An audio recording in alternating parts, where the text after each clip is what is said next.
ऐसी फिल्म को मैं किसी भी कीमत पर रिलीज नहीं होने दूंगा। दोस्तों, इतिहास गवाह है, जब जब भी कला ने ताकत से सीधा सवाल पूछा है, तब तब या तो क्रांति हुई है या फिर बड़ी तबाही, या तो इनकलाब पैदा हुआ है या फिर शहरों के शहर जलकर राख हो गए हैं। आज हम जिस मुद्दे पर बात करने जा रहे हैं वो कोई रूटीन बॉलीवुड हंगामा नहीं है। ये टकराव अब बॉक्स ऑफिस का नहीं बल्कि देशभक्ति के लाइसेंस का है। जरा सोचिए, देश का सबसे बड़ा सुपरस्टार सलमान खान, जिसे करोड़ों लोग भाईजान कहकर पुकारते हैं, आज उसी पर मुल्क से बेवफाई का इल्जाम लग रहा है। और इल्जाम लगाने वाला कोई सड़क का आदमी नहीं बल्कि उत्तर प्रदेश का सबसे ताकतवर चेहरा योगी आदित्यनाथ। लेकिन कहानी का असली धमाका यही नहीं होता।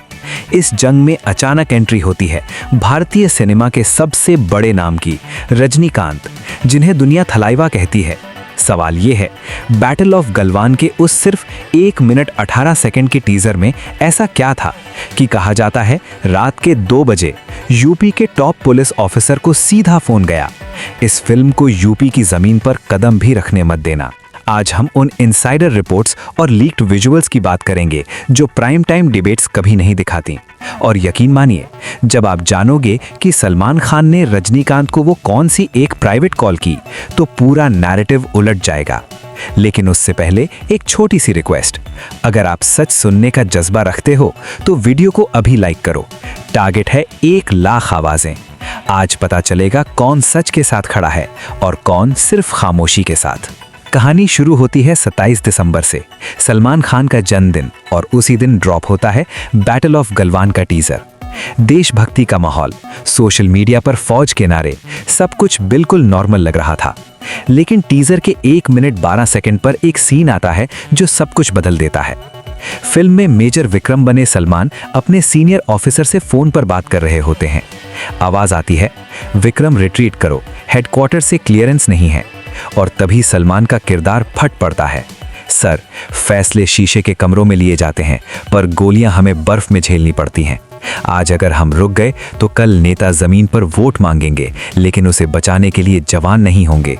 दोस्तों, ये सिर्फ डायलॉग नहीं था, ये एक सीधा वार था उस सिस्टम पर जो अक्सर शहादत को सिर्फ आंकड़ों में बदल देता है। टीजर वायरल होता है और लखनऊ में अलार्म बज जाता है। सूत्रों के मुताबिक योगी आदित्यनाथ उस वक्त गोरखपुर में थे। क्लिप देखते ही उन्हें समझ आ गया इशारा किस तरफ है। उनका कहना था, ये सीन सरकार को टारगेट करता है और सेना के अनुशासन पर सवाल उठाता है। शाम होते होते यूपी होम डिपार्टमेंट का नोटिस सर्कुलेट हो जाता है, लॉ एंड ऑर्डर कंसर्न्स के चलते बैटल ऑफ गलवान पर रोक। प्रेस के सामने जो कहा गया उसने मामले को और भड़का दिया। बॉलीवुड के कुछ लोग जिन्हें राष्ट्रीय जिम्मेदारी का मतलब नहीं पता, उन्हें यूपी की पवित्र मिट्टी पर जहर फैलाने नहीं दिया जाएगा। सलमान खान को जवाब देना होगा। नतीजा, सड़कों पर नारे, थिएटर्स को धमकियां, फिल्म लगी तो हॉल जलेगा। बॉलीवुड हमेशा की तरह खामोश। सबको लगा सलमान झुक जाएंगे, पब्लिक माफी, सीन कट। लेकिन सलमान ने वो किया जो किसी ने एक्सपेक्ट नहीं किया। अगली सुबह फार्म हाउस से लाइव, चेहरे पर कोई माफी नहीं, सिर्फ साफ गुस्सा। मैं फौज का अपमान कभी नहीं कर सकता। ये फिल्म उन परिवारों के लिए है जिन्हें सिर्फ तिरंगा लौटाया गया।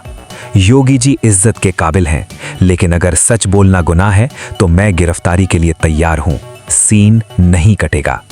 ये सीधा मुकाबला था। और तभी आता है कहानी का सबसे बड़ा ट्विस्ट।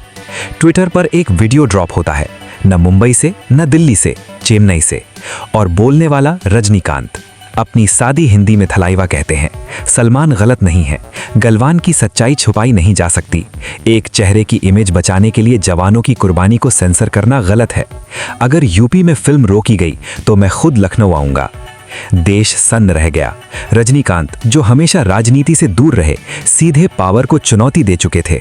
रजनीकांत के वीडियो के बाद दिल्ली से चेन्नई तक सिर्फ एक लफ्ज गूंज रहा था, डैमेज कंट्रोल।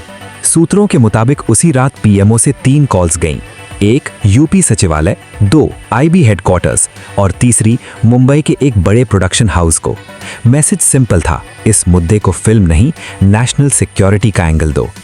अगली सुबह न्यूज़ चैनलों का टोन बदल चुका था। जो कल सलमान को एंटी नेशनल कह रहे थे, आज कह रहे थे आर्ट और आर्मी के बीच फर्क समझना जरूरी है। लेकिन दोस्तों, ये नैरेटिव शिफ्ट नेचुरल नहीं था। लखनऊ में एक क्लोज डोर मीटिंग हुई, न प्रेस न मिनट्स, बस एक चीज कॉमन थी, टेबल के बीच रखी एक काली पेन ड्राइव। उस पेन ड्राइव में क्या था? लीक्ड जानकारी के मुताबिक असली Galwan communication logs, retreat order का सटीक टाइम स्टैंप और वो नाम जो कभी पब्लिक नहीं होने चाहिए थे। एक ऑफिसर ने बस इतना कहा, अगर ये बाहर आ गया तो फिल्म इररेलेवेंट हो जाएगी, सिस्टम एक्सपोज हो जाएगा। इस बीच सलमान खान, जो हमेशा मीडिया के सामने रहते थे, अचानक गायब हो जाते हैं। न ट्वीट्स न स्टेटमेंट्स, सिर्फ एक लाइन उनके करीबी सर्कल से लीक होती है, फिल्म का ट्रेलर नहीं, सच का ट्रेलर चल रहा है।